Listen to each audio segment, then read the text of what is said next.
I really like Final Fantasy X too. I think it gets a lot more hate than it deserves for its story.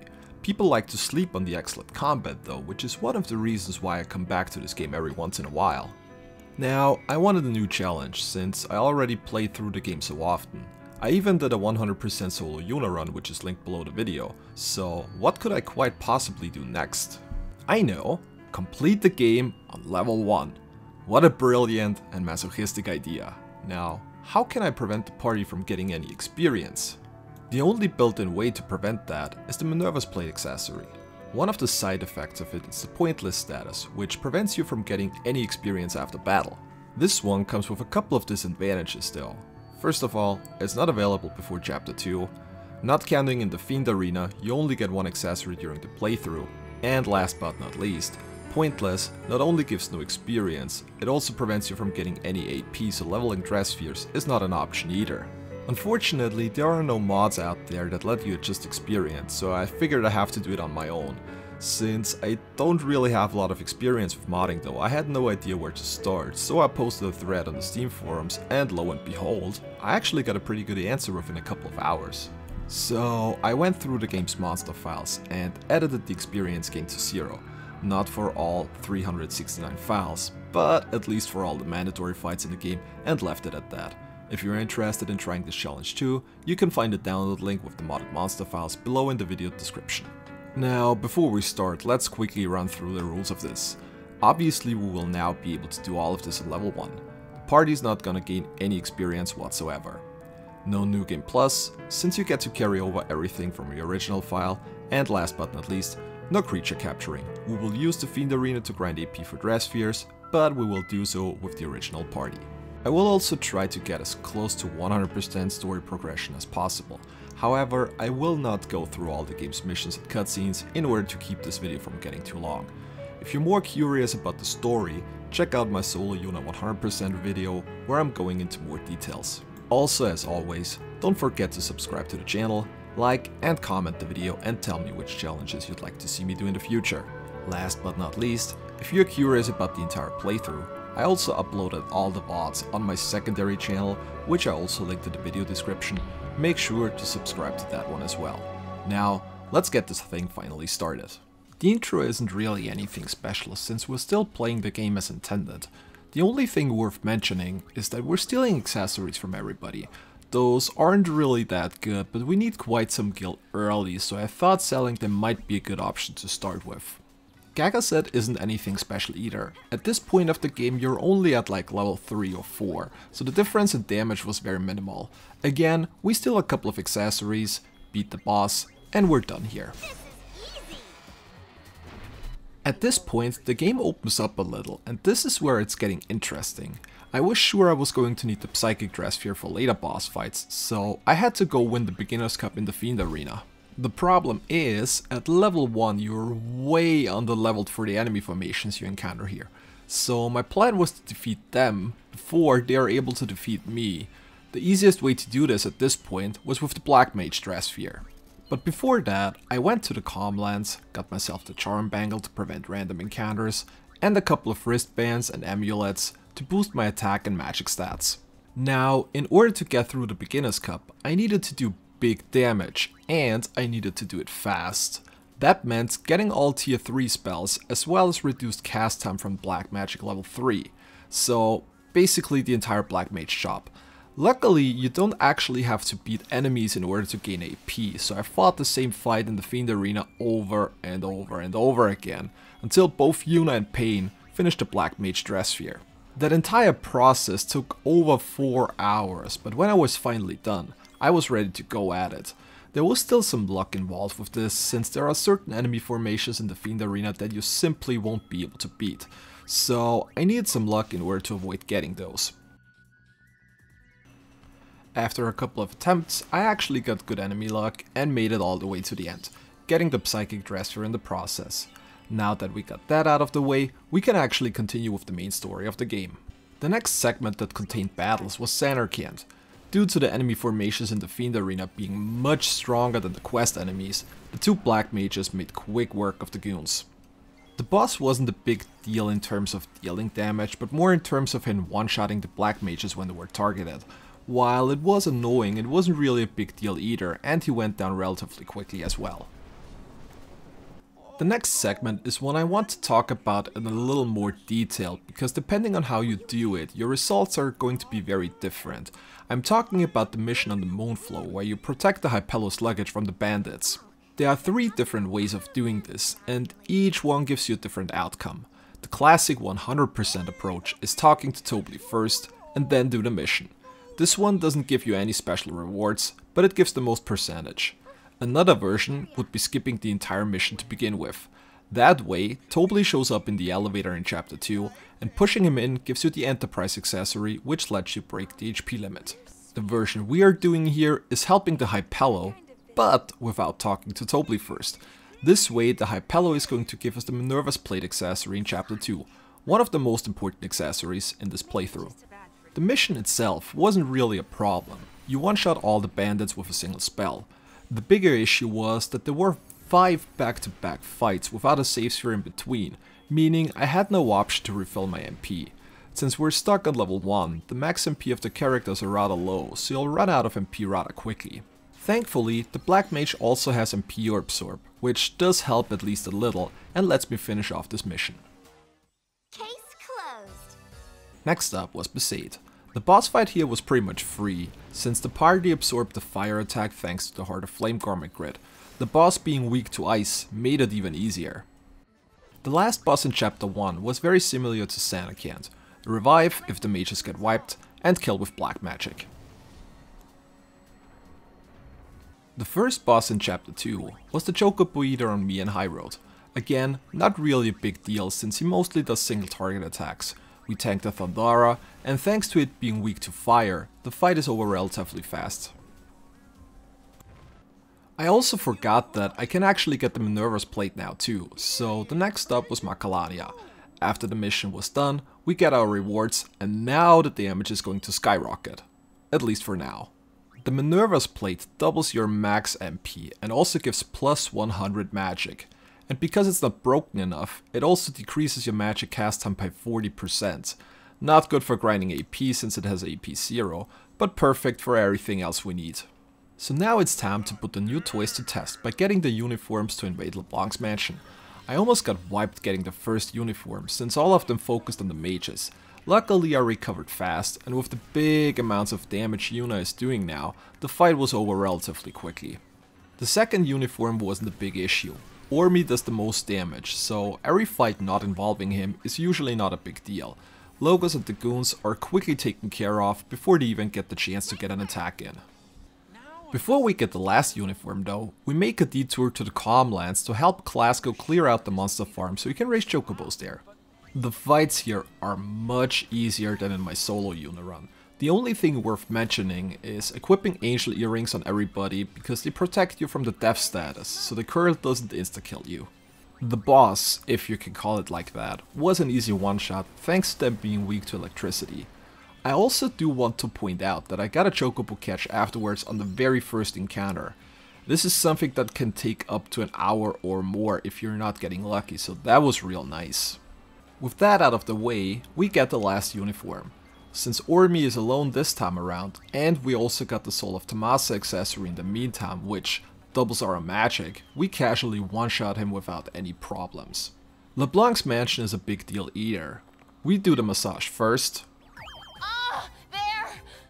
and then the 3 fights. First only Ormi, then Ormi and Logos, and then all 3 of them to finish it off. All of which are quickly taken care of thanks to the combination of the Minerva's Plate and the Soul of Tomasa accessories. With that, we are already on the way to the last mission of Chapter 2. We quickly disposed of the Bevel guards before entering the temple. Now, this was actually a pretty annoying segment since there are several back-to-back fights without a chance to heal up the MP with a save sphere in between. Ethers are still pretty rare up to this point, so I'm trying to save as many of them as possible. We go through all the enemies in Bevel Underground, as well as the boss, who again doesn't really pose a threat and goes down to our magic quickly. We do the tower thingy minigame in order to get the Bloodlust, as well as the very important ring accessory. The ring, similar to the Minerva's Plate, gives you plus 80 magic, as well as 50% reduced casting times. It does, however, reduce your max HP by 40%, as well as give you minus 20 defense, but at this point the mages are one-shot by pretty much everything anyways, so it's really not that big of a deal. With both the Minerva's Plate and Ring equipped, the Black Mage has over 220 magic at level 1, and you're throwing spells so fast you don't even have a visible bar for casting times anymore. This should tell you how ridiculous this combination actually is. The first one to find that out is Barreleye, who quickly goes down after 2 ultra fast Faragas. The last boss fight in chapter 2 is against Bahamut. Again, we use our newly acquired super fast magic. At this point though, we're starting to run into MP issues. A lot of bosses now have much higher HP, and at level 1 you can only have so much MP even with extra items. For now, Ethers still work out quite well, but this might become a problem in future boss fights. We start off chapter 3 by fighting the first Dark Aeon, Dark Yojimbo, and this is the point where I started having major problems. Even though you only fight Yojimbo, you get attacked by 2 targets since his dog Daigoro acts independently, resulting in fights where 2 characters get killed off before you even have a chance to act. The Psychic's invincibility spells only work to an extent since the charge time is rather long and characters often get killed before they even have a chance to put it up. Even then, the black magic spells only do about 800 damage and Yojimbo has a total of 24,000 HP, so I have to juggle invincibility, healing, casting spells and MP regeneration, all while hoping to get good attack patterns. I got close a couple of times, but it never worked out, so I had to try a different approach. Earlier in chapter 3, we got the Lady Luck Dress Sphere, so I grinded out the reels, checking how much damage I could do with magic reels and the resulting Ultima, and this is what happened. Okay, there's Ultima.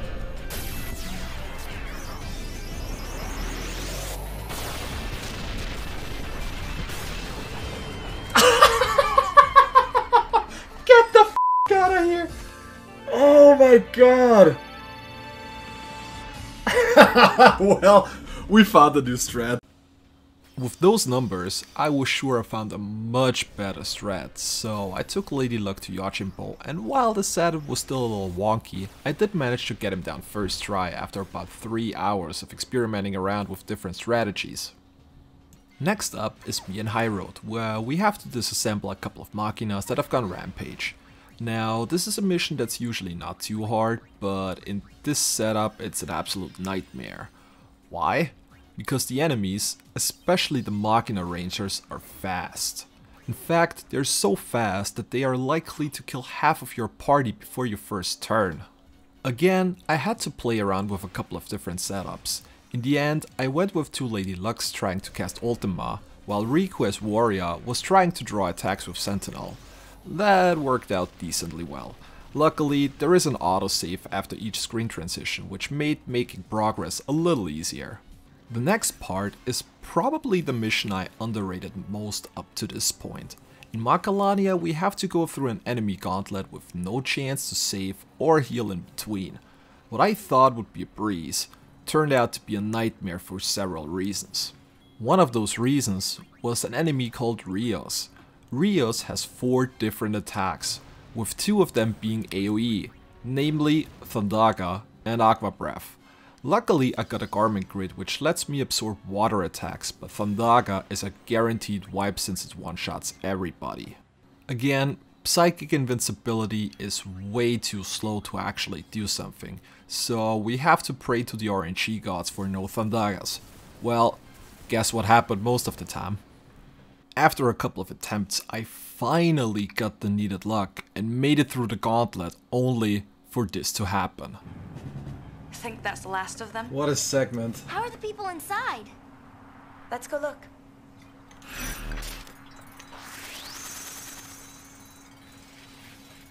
Good grief. Hey Hilaria, welcome. Ah! What happened? No! I think I might have forgot to do the Oversouls. No! While I did edit all the enemy data correctly, I forgot that there are certain enemies that oversoul, and those actually have a separate entry, causing me to gain experience here. So I went through the game's data, corrected my mistake, and after 30 minutes of more randomness, I finally made it through the mission, this time luckily without gaining experience. The next mission is the fight against the Ronsos in Gagaset, and I do have to admit this was one of the missions I was most afraid of. Unlike everything else in chapter 3 until this point, this fight was actually pretty easy though. I got a good start with them not targeting Yuna before she got invincibility up, and all it took afterwards was a single ultima to win the fight.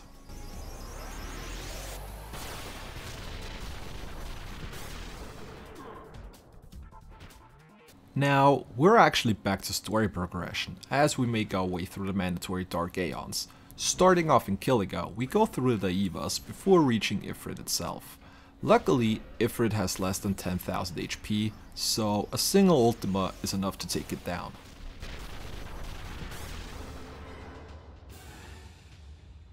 In Besaid, we run into Dark Valifor, and just like with Ifrit, one ultima is enough to seal the deal for Valifor as well. Before we continue on in Josei Temple, we make another stop in Bevel, where we get attacked by Malboro. This one we actually beat with black magic again, since 4 Firagas are enough to get rid of it, and those are actually faster than charging up another Ultima. The last mission in chapter 3 is Dark Ixion, and this one actually proved to be much more difficult. Not only does it have more than 10,000 HP and therefore needing 2 Ultimas to go down, it also likes to use AoE Thundara, which usually wipes everybody but Riku. Unfortunately, I never picked up the Lightning Eater Garment Grid in Luca, and in chapter 3 you can't access it due to the Sphere Break tournament blocking the entry to the docks where it's found. Because of that, this fight was actually much harder, and it did take me a couple of attempts, but eventually I got the setup going, and then Ixion went down as well. With the Dark Aeons out of the way, we go into chapter 4, where we literally only have one single fight to do. That is the Salamander in the Thunder Plains. Since this boss is immune to magic, my first approach was trying to get damage in with the Bloodlust accessory on a Dark Knight. This one gives plus 60 attack and also berserks the target, so I thought the damage output should be somewhat decent at least. Well, I was wrong. Since that didn't work out, I went back to Lady Luck, whose item reels luckily have a Dark Matter on it. Those are classified as special damage and therefore work against Salamander. 2 Dark Matters later, the boss was down and we're already off into the last chapter of the game. The first thing we do in chapter 5 is go down the Via Infinito in Bevel to get the catnip on floor 40. The dungeon has randomly generated floors, and the charm bangle, which prevents random encounters, doesn't work here, which is very annoying. Every 20 floors there is a boss waiting on the party. Luckily both bosses on the way can be bribed with Lady Luck. First Arani on floor 20, and then the Black Element on floor 40.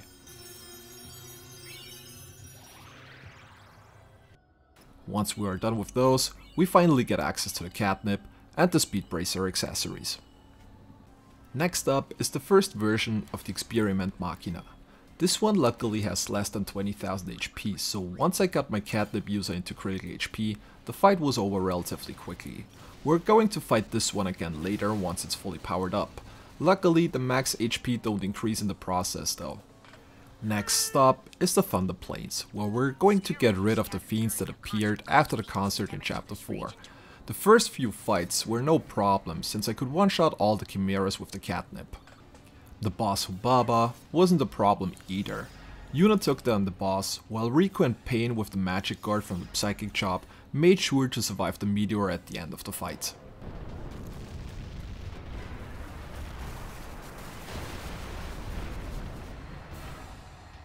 Afterwards, we go down into the hole to find Sid and find the Machina Panzer.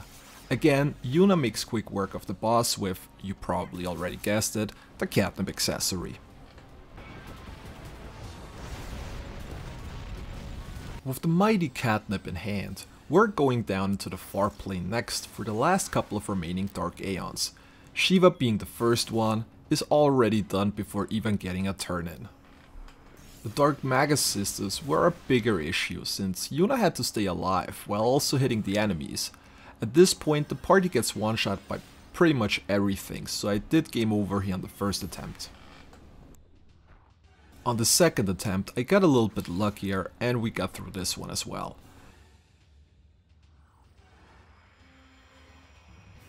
Dark Anima, the last of the Dark Aeons, again wasn't really a big issue since it went down after 2 attacks and we're finally done with the far plane, at least for now. Next up was the Den of Woe, and this was one of the places I was most scared of, and deservingly so. I got stuck on this segment for several hours, and because I couldn't skip the cutscene, I had to endure hearing, Don't make me say this again. I'm not Len! as well as Riku's. Over and over and over again. The biggest issue in this one is Yuna being alone for the first 2 battles. Luckily both Riku and Pain have less than 10,000 HP, but getting Yuna into critical HP was the far bigger issue here. You get an auto heal before both battles start, so you cannot set up Yuna with the catnip beforehand. Due to this, Yuna needs to be at a point where she can survive the opening attack at Riku, while at the same time getting into critical HP for the catnip to kick in. The Thief Dress Sphere was way too squishy for that, as was the Warrior. The only thing that worked was the Dark Knight in combination with max HP raising accessories, cause those were enough to tank a hit. The problem now was, I couldn't equip the Speed Bracer anymore, which meant Yuna is on auto slow once the catnip kicks in. And to make things even worse, only elemental gems thrown by Riku got Yuna into critical HP range.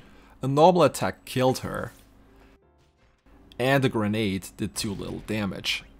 And on top of that, Riku also likes to dodge physical attacks and also quickly attacks again on turn 2. So basically the pattern I needed was an elemental gem turn 1 and then hope for Yuna to attack Riku and actually hit her before Riku gets the second turn in. This one took forever. And once you're done with that, you get to encounter Pain. Pain luckily was much easier since she always starts with a normal attack, which is just enough to get Yuna into critical HP and end the battle quickly. Once that is done, you face Barreleye, Gipple and Nuge, now with your full party back again. Unfortunately, you get yet another auto heal, so again you have to get Yuna into critical HP. At this point you can also switch to the Thief, since you need 2 hits, or 3 in Nuge's case, to get the fight done. Due to the auto heal, you had to set up the catnip in the fight against Barreleye, which wasn't easy since he likes to use Glint, which is an AoE attack that wipes both Riku and Pain. So ideally you get Yuna into critical HP, while also keeping the other 2 party members alive in case things go south. I never actually got to this though, so on the winning run I had to continue with 2 characters. Luckily, Gipple was easy and went down immediately. Nuge is the bigger issue since you need 2 turns to get him down, and due to not having the Speed Bracer equipped, Yuna is on auto slow, which means turn 1 will take much longer until it actually happens. And to make things even worse, Nuge is extremely fast and has barely any charge time on his attacks. When I finally made it, I got extremely lucky as Nuge killed Riku off quickly and then luckily missed his second attack on Yuna, allowing me to get the win and finally complete this segment. Once we are out of the Den of Woe, we return back to the Via Infinito for the last 60 floors. Conjura, the boss on floor 60, can technically be bribed, but since it only does single target attacks anyways, I wanted to get through it with the catnip. It took a couple of Phoenix downs, but I was never really in danger of game overing. Shaq, the boss on floor 80, could be defeated with the catnip as well, but his pattern is far more annoying, so I decided to just go with bribing instead.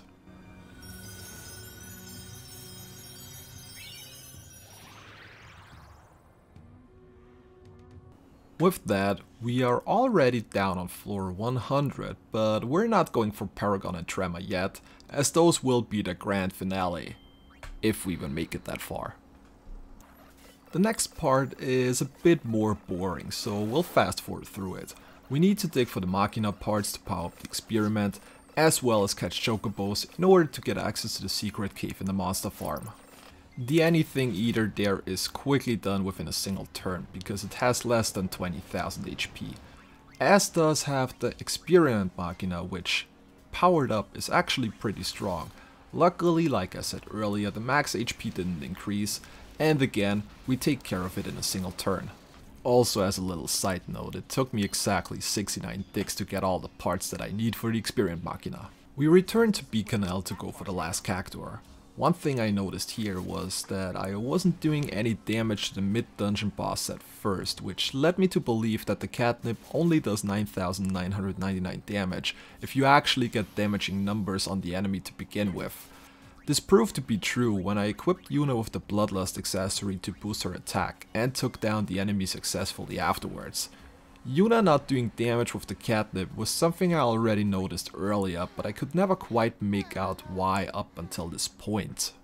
The boss Jumbo Cactuar again wasn't a big issue. The bigger problem here was actually hitting them, due to their evasion being fairly high, but thanks to the Ray of Hope Garment Grid, which grants plus 30 luck when you equip it, we got through it without any further problems either. We go back to Mushroom Rock Road one more time to run the Youth League's Gauntlet. Now, the reason why I'm doing this so late was that I had huge problems filtering out all the enemy data and editing them correctly in order to not get any experience. I think I actually completed this segment like 4 times until I finally got it right. The strats are a bit similar here. Black Mage again is responsible for most of the damage early, since it's faster, especially in setups with multiple enemies that are pretty fast. Before the fight with the 4 League veterans, I set up Pain with the catnip and went for single target magic damage, since it was important to get rid of at least 2 of them before the first turn. Elma was a bit tight since Yuna died on the fight before and there isn't any chance to heal in between, but luckily Pain took out Elma turn 1 and the soldiers both attacked Riku, who was able to tank the hits. Lucille at the end is only by herself, and because of that she went down rather quickly in a single hit. With that being done, there are only the 2 super bosses left. We will start first with Angra Mainyu in Beacon Island. For Angra Mainyu I had a very specific strategy in my head. The boss has very specific AI patterns, which we will abuse for this fight. If the ads are defeated, Angra Mainyu will always prioritize reviving them before doing anything else.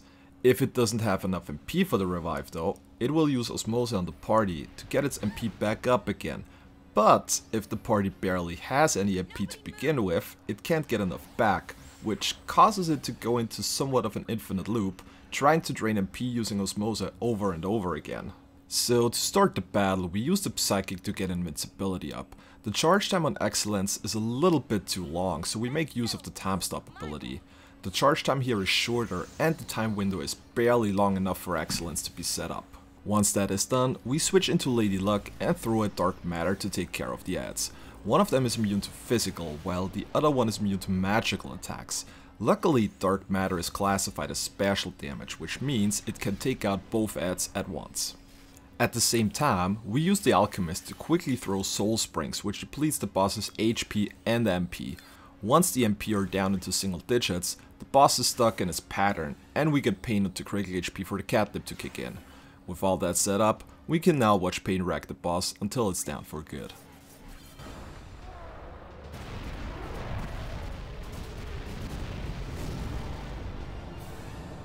With that out of the way, there is only one boss left, which is waiting at the bottom of Via Infinito, Paragon and Trema right afterwards. Again, I had a very specific setup for this in my head. Paragon, when bribed, drops roughly 10 to 20 Dark Matters.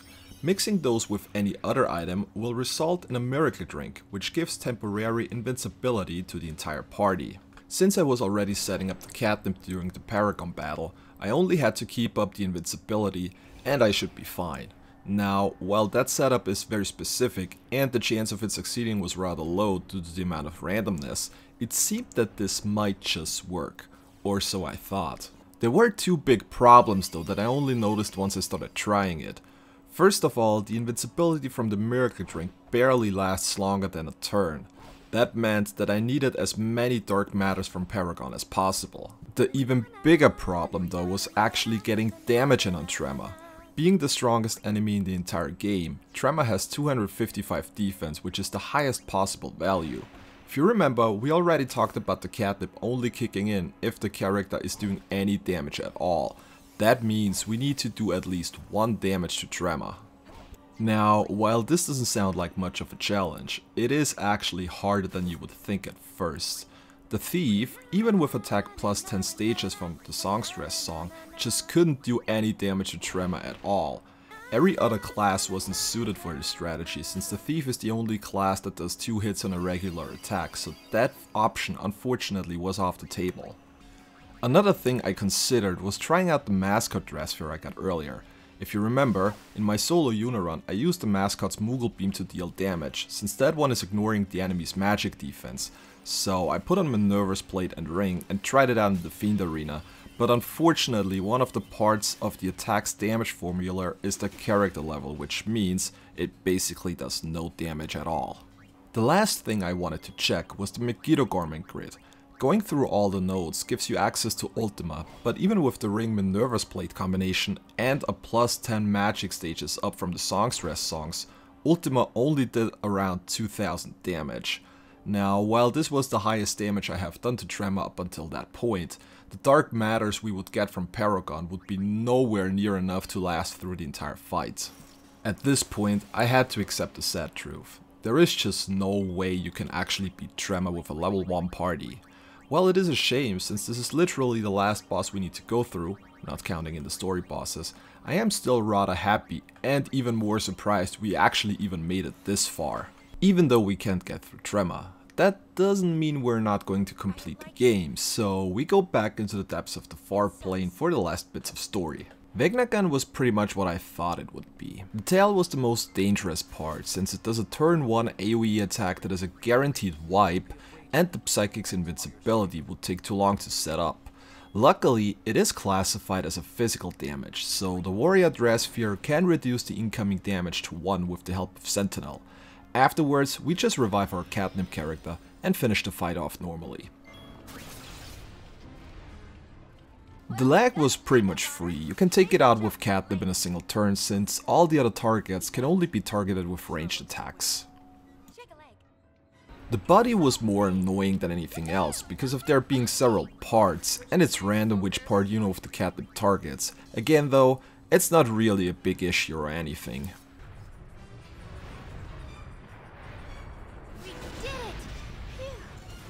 The last 2 fights are just slightly trickier, since you get an auto heal before each of them, meaning you have to set up catnip from the get-go. The head cannot be targeted until you defeat the 2 redoubts. Luckily, we still have Supreme Gems from the Shag fight from earlier, which are strong enough to take both of them out with a single attack. Afterwards, it's just more catnip shenanigans until the head is down, and we're off to the final fight of the game. Maybe he'll listen. Yeah, let's talk to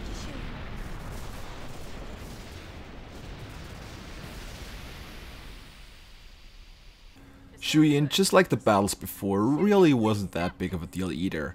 We get Yuna down into critical HP for the catnip to kick in, while also setting up invincibility on Pain just as a safety to recover in things case go south.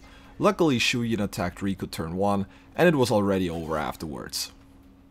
With that, we now know that it is indeed possible to not only beat Final Fantasy X-2 on level 1, but that you can actually beat everything else the game has to offer, with the exception of one single boss, that is. We watch the remaining final cutscenes and complete the game at a whopping 99.8%. If you enjoyed this and want to see more, make sure to subscribe to the channel and comment which challenges you'd like to see me do in the future. Also, be sure to stop by my Twitch channel for the live experience if you're into that as well. That's all for this time, thanks for watching, take care and see you next time.